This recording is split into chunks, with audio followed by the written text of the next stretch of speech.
ट्रकों की रैली निकालेंगे।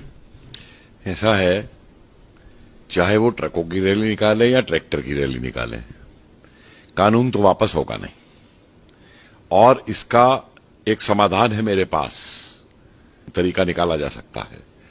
और वो तरीका है, सरकार ये स्पष्ट रूप से कह दे कि ये बिल वापस नहीं होगा, ये कानून वापस नहीं होगा, लेकिन, और ये बहुत महत्वपूर्ण है, लेकिन जो राज्य सरकारें इसको नहीं लागू करना चाहती वो ना लागू करें। ठीक है?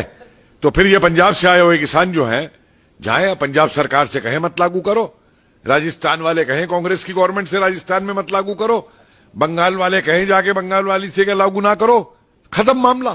कि संविधान कानून वापस नहीं होगा, राज्य सरकारों की मर्जी है वो इसको लागू करे या ना करें, बात खत्म हो गई, इनकी मांग पूरी हो गई। अपने अपने राज्य में जाकर के करवा लें अपनी अपनी सरकारों से, मत लागू करो इनको। किस बात का आंदोलन? फिर ये तमाशा बन गया है एक आंदोलन का कि खुद तो राहुल गांधी पिकनिक मनाने और न्यू ईयर ईव मनाने इटली चला जाता है और वहां से जाके कह रहा है कि यहां किसान ठंड में लड़ रहे हैं। अरे अगर तू नेता था असली किसानों का तो मैं देखता ये खुद बैठता किसानों के साथ धरने पे आकर के इतने दिन तक। अगर ये नेतागिरी अपनी उसकी करना चाहता है कांग्रेस की, राष्ट्रीय आंदोलन के दिन इस तरीके से बैठा जाता था भूख हड़ताल पे और हड़ताल पे बैठता, आधे दिन भी रह सकता है भूख हड़ताल पे, खुद इटली में बैठ करके पिज्जा खा रहा है। वही ममता 1-1 रुपए का आलू खरीद रही है किसानों से, बांग्लादेश स्मगल कराती है, 40 रुपए किलो कलकत्ता में भिजवाती है, सारे उसके बिचौलिए हैं उसकी पार्टी के।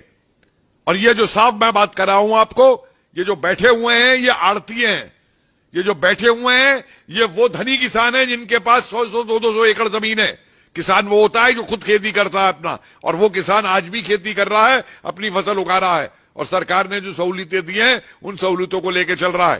सर अगर ममता बनर्जी की बात करें तो ममता बनर्जी जिस तरीके से इस कानून का विरोध कर रही हैं डे 1 से, तो यहाँ पर लोगों की तरफ से ये भी कहना है कि 4 महीने बाद जो इलेक्शन आने वाले हैं उन सारी चीजों को लेकर ये सारी चाल और हथकंडे अपनाए जा रहे हैं। आप समझ रहे हैं कि बंगाल का किसान ममता को वोट दे देगा? जिस किसान का वो शोषण करती है, जिस किसान तक आज तक उसने कृषि योजनाएं जो और किसानों की दी वो नहीं पहुंचने दी केंद्र सरकार की। अरे ममता विरोध इसलिए नहीं कर रही है वोट के चक्कर में, ममता विरोध कर रही है क्योंकि अब ये एजेंट बन चुकी है कांग्रेस की, ये एजेंट बन चुकी है उन सारे नक्सलाइट्स और जिहादियों की जो देश के खिलाफ है। ये देश की खिलाफत की वजह से विरोध कर रही है, अपनी सत्ता के लिए विरोध कर रही है। ये किसान के कोई पक्ष में नहीं है, ये बिचौलिए खत्म करे जाएं, किसान को उसकी कीमत पूरी मिली जाए, ये चीज ये किसान के खिलाफ है। जितनी भी चीजें हैं कृषि कानून में उसको लेकर इतना ज्यादा विरोध क्यों हो रहा है हर सरकार, चाहे राहुल गांधी हो या फिर ममता बनर्जी? देखिए ये विरोध कृषि कानून का है ही नहीं, मैं तो अब बिल्कुल स्पष्ट हूं इसके ऊपर। ये विरोध हो रहा है एक्सपेरिमेंट ग्राउंड बना के कि सरकार अगर इसे वापस ले लेती है तो कल को हम सीएए के खिलाफ करेंगे, कल को हम ट्रिपल तलाक के खिलाफ करेंगे, वापस लो, कल को हम 370 के खिलाफ करेंगे। दुनिया मूर्ख नहीं है, ये देश बेवकूफ नहीं है जो इस चाल को नहीं समझ रहा है नक्सलाइट्स की और पीएफआई की और आईएसआई एजेंट्स की और खालिस्तानी एजेंट्स की। कहां से तंबू लग रहे हैं ये, कहां से ये काजू किशमिश आ रही हैं, ये कहां से ब्यूटी पार्लर आ रहे हैं? ये किसान होता है, किसाने से लड़ता है। ये सारे धनी लोग हैं, मंझले किसान और गरीब किसान की तो इन्हें चिंता तक नहीं है। उसकी फसल को, जो मैंने बार बार कहा है, उसकी फसल को तो मंडी तक पहुंचने ही नहीं देते हैं।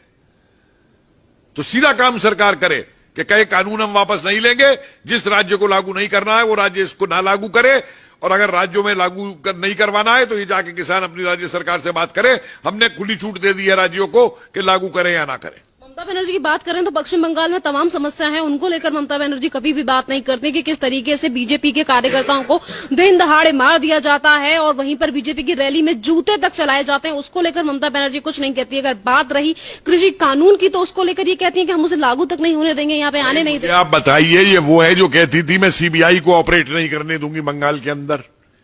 उस समय ये क्या बोली थी जब वो बंगाल का मौलवी कह रहा था कि मोदी जी की दाढ़ी लेके आओ और मैं 10 लाख रुपए इनाम दूंगा? तब कहां गई थी ये ममता? इसके लिए कोई कुछ बोल दे तो इसको आग लग जाती है, कोई ट्विटर पे लिख दे या फेसबुक पे लिख दे तो उसको गिरफ्तार करवा लेती है। तो जिहादी बन गई है पूरी की पूरी। सर जितनी भी तरीके की चीजें टीएमसी के कार्यकर्ता या फिर ममता बनर्जी की तरफ से की जा रही हैं, तो आपको क्या लगता है कि 4 महीने बाद जो इलेक्शन होने वाले हैं, इन सारी चीजों का रिजल्ट देखने को मिलेगा दीदी को? क्योंकि दीदी तो अभी किसानों की अन्नदाता बनी हुई है, अन्नदाताओं की भगवान बनी हुई है, जिस तरीके से वो बात कर रही हैं। भाई अपने आप मैं कह दूं मैं कुछ भी हूं, मैं भगवान बन गया हूं? मैं किसानों का भगवान बन जाऊंगा मैं कह दूंगा तो? जो मर्जी ये करती रहे। देखिए, बंगाल की जनता बेवकूफ नहीं है। बंगाल की जनता एक बहुत ही जागरूक जनता है बंगाल की। मत भूलिए कि बंगाल ने राष्ट्रवादी आंदोलन को, अंग्रेजों के खिलाफ संघर्ष को किस तरीके से बंगाल ने जो है नेतृत्व प्रदान किया था, चाहे वो क्रांतिकारी रहे हो और चाहे वो देशबंधु चित्तरंजन दास रहे हो और चाहे वो नेताजी सुभाष चंद्र बोस रहे हो और चाहे वो श्यामा प्रसाद मुखर्जी रहे हो। किस तरीके से इन लोगों ने बंगाल को बचाया था और बंगाल के लिए कुर्बानियां दी थी। बंगाल की जनता बेवकूफ नहीं है और ना ये बंगाल की जनता अब नक्सलाइटों और लेफ्टिस्टों के कहने पे चलेगी और ना राष्ट्र विरोधी तत्वों के ऊपर चलेगी, ना उनके ऊपर चलेगी जो बांग्लादेश से घुसा करके यहां पे लोगों को यहां की नागरिकता दिलवा रहे हैं। सर, अगर विपक्ष की बात करें तो जितनी भी विपक्षी पार्टियां हैं या फिर यानी कि जितनी भी राजनीतिक दल हैं, चाहे फिर वो केजरीवाल हो या फिर तमाम अन्य नेता हों, आखिरकार ये इस तरीके की बातें क्यों कर रहे हैं? और यहाँ पर किसानों की अगर हम बात करें, जो आंदोलन चल रहा है उसमें मीटिंग हो रही है, बार बार पीएम नरेंद्र मोदी समझाने की कोशिश कर रहे हैं, पर उसके बावजूद भी किसानों की तरफ से जो आंदोलन हो रहा है उसमें से कुछ लोग निकलकर सामने आ रहे हैं और ये कह रहे हैं कि हम किसानों के नेता हैं और वो डेटे भी बता रहे हैं कि हम तब तक आंदोलन करेंगे। देखिए, ऐसा है, मैं बार बार एक बात कह रहा हूं कि अब ये किसान आंदोलन नहीं रहा है। आप देखिए ना कि आंदोलन में तब मानता हूं जब कोई भी आंदोलन होता है तो उस आंदोलन के अंदर अगर किसी बात को लेकर आंदोलन होता है तो उस बात का समाधान निकाला जाता है बातचीत करके। उसमें ब्लैकमेल और थ्रेटनिंग और ये धौंस नहीं दिखाई दी जाती है। इन्हें मालूम है स्टेट पावर क्या है, ये क्या धौंस दे रहे हैं ये। और जिस दिन सरकार ये बात कर देगी जो मैं कह रहा हूं, तो आप देखिए ये जितने असली किसान हैं वो यहां नहीं रहेगा। अगर कुछ है भी तो इनमें वो नहीं रहेगा यहां पे, और यहां पे रह जाएंगे सिर्फ देशद्रोही वाले जो बैठे हुए हैं। और इनको इसके ऊपर जो सरकार डंडा चलाएगी, इनका इलाज देखिएगा क्या होगा। ये योगेंद्र यादव किसान नेता है, ये प्रशांत भूषण किसान नेता है, वो मेधा पाटकर किसान नेता है, वो जो शाहीन बाग वाली वहां पे जाके बोली वो किसान नेता है।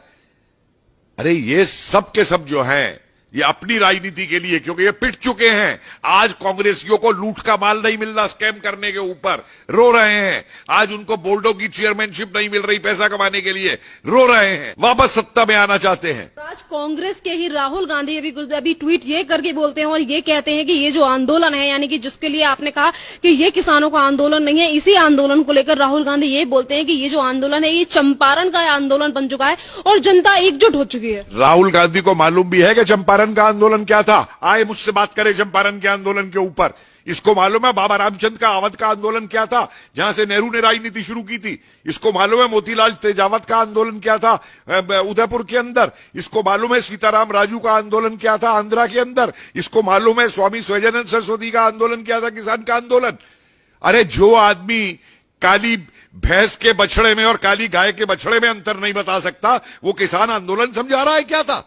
ये तो 4 किसान नेताओं के मुझे नाम गिना दे स्वतंत्रता आंदोलन से पहले। कांग्रेस सिर्फ इनका इस्तेमाल करती थी, इस्तेमाल कर रही है। सन 47 के बाद से इसकी कांग्रेस ने क्या किया है किसानों के लिए। आए मुझे बहस करे मुझसे आकर के, ट्विटर पे लिखवाना ना, ये इसके नक्सलाइट बैठ के लिखते हैं ट्विटर के ऊपर, ये खुद नहीं ट्वीट लिखता है।